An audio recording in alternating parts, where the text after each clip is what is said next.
All right, everybody. Hey, I know everybody's been looking at my Facebook and looking at my van, so I wanted to show you the two products that I used. I used the Speedo liner from Speedo Coat, got it off Amazon.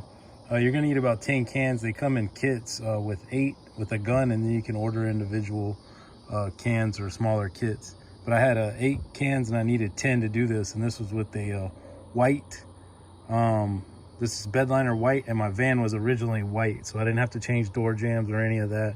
And if there was any thin spots or places that I may have missed, may have not gotten a full coat on, the undercoating was shining through was white, so it covered pretty well. So if you're gonna change color, I would recommend probably 12 to 14 cans, depending on what you got and I'm doing a van. And then for all my black accents, I use this Rust-Oleum truck bed coating. I've had good results with that, and it's pretty durable, so I used it again. So here's the van, here's the finished product. There's the grill. This bumper bar is a Smitty built from a Jeep, YJ. I forgot exactly where I got it from, but I got it off Amazon as well. And then these auxiliary beam lights came off of Amazon as well. You can see the coating.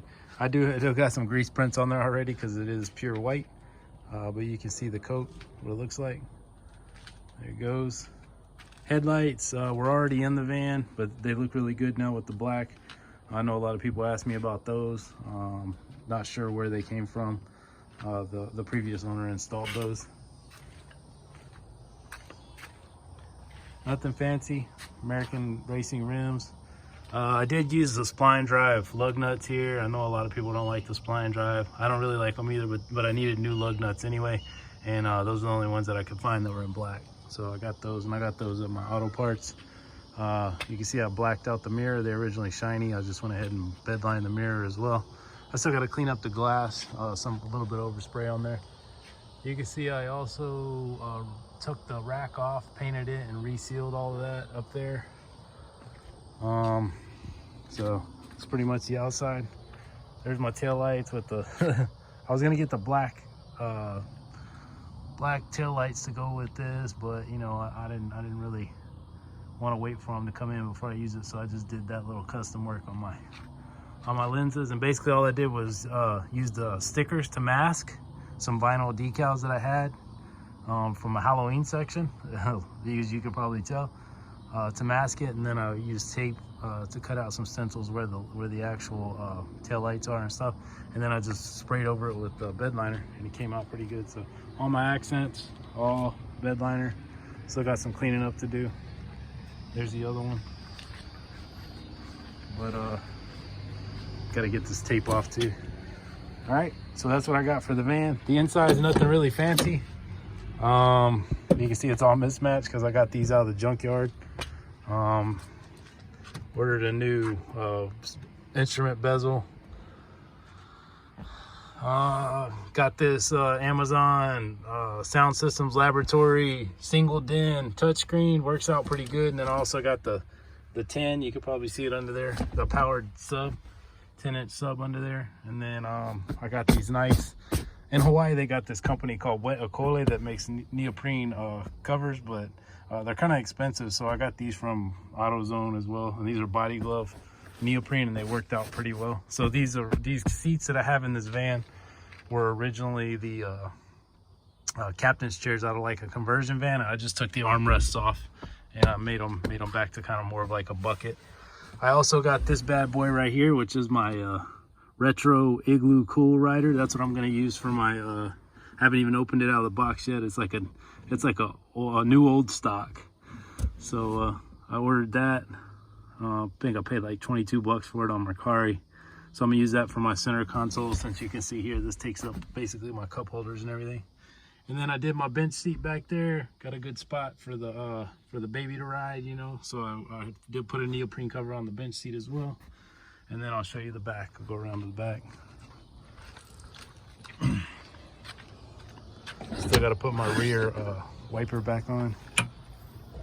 But the tire will actually fit in the spare well under there. I just want to get a cover for it before I put it back up there. And then I use these ratchet straps connected to the frame under there for some extra security, since this is a larger tire than stock. But anyway, so all I did was I took a Tractor Supply rubber floor mat that I had, or rubber mat that I had, and I made a floor mat back here. So this is kind of my truck area that I'm going to use back here and everything. And I got my backup camera on there, so I put a backup camera in with the new system, and that's pretty easy to install. Just hooks up into the reverse lights and run an AV cable all the way to your head unit. For the lights, one thing that I had, it came with this toggle switch. I had to order it the light, so this was a spot that was blank right here, so I had to cut that out, and I had to put it in sideways to make it fit. But I think I like it right there. It's not too intrusive, and it's a pretty good spot to have some light. So I'll turn them on so you can see kind of like what they look like.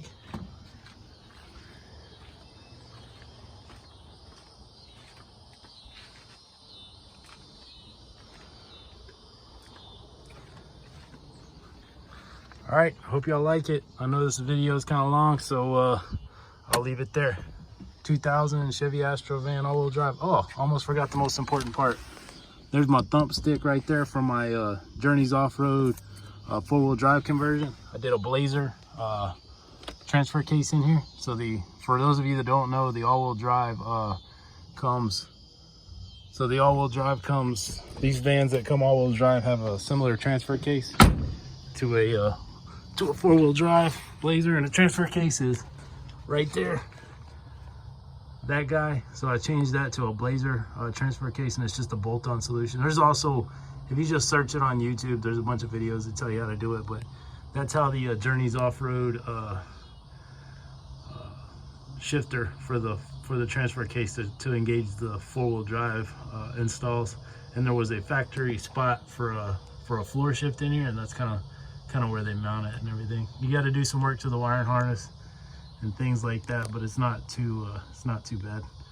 And it comes with really good instructions. So that if you want to do this, make this a true four-wheel drive, turn your all-wheel drive Astrovan into a true four-wheel drive, you need a transfer case in that Journeys off-road kit, and and they offer really good instructions, so it's pretty easy to do. The drive shafts work the same. You don't have to change any of that. All you got to do is change the transfer case. Really simple. All right, so now I have a four-wheel drive T-Rex line Astrovan, 2000 Chevy Astrovan.